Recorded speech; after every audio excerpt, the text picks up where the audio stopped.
Shalom, and welcome back to Bnei Noach Academy, Thoughts on the Torah. Please remember to hit the like button, to subscribe, and most importantly, to share this insight and inspiration with friends and family.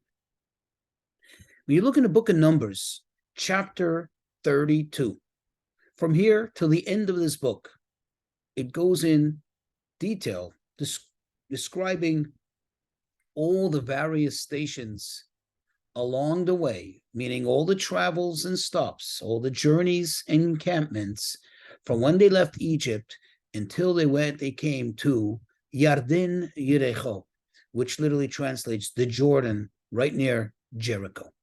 That's the point of entry that they made into the land of Israel.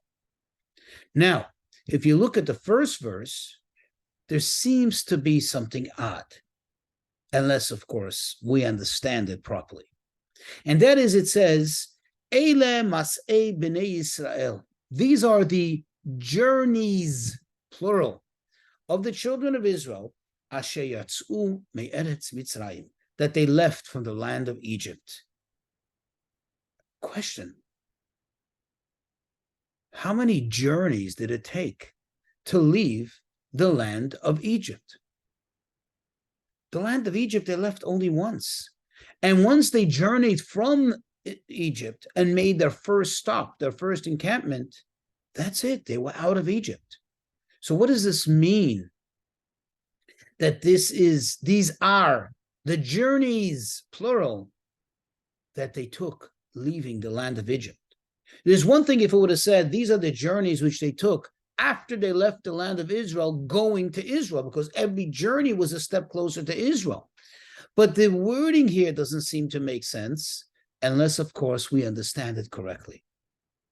To understand it correctly, to take a little bit of an esoteric understanding of, quote, leaving the land of Egypt. The land could mean a state of mind. In fact, the Hebrew word for land is eretz, which has almost a very similar etymology to the word ratzah, which means to desire, to want. So it's a state of mind, a state of desire. Mitzrayim, which is Hebrew for Egypt, is not just a name for a geographical location, but rather, as it's explained in the Kabbalah, Mitzrayim represents a state of mind, a state of being. Mitzrayim comes from the Hebrew word mitzarim, which means constraints, obstacles, things that hold you back. Thus, on a deeper level, what the Torah is telling us here, that there are many, many journeys that one takes in the process of, quote, leaving that state of mind of Mitzrayim, of constraints, of limitations. In other words, a person has to constantly be going forward and forward and forward. And every step that one takes, every accomplishment that one makes, that one has, still you need to keep on walking.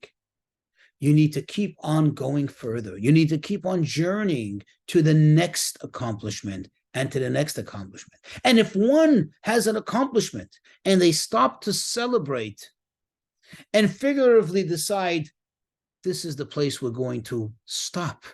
This is the ultimate. Now they have entered Egypt back again. Now they have gone into a place, a state of mind of restriction, of constraint, of inhibition.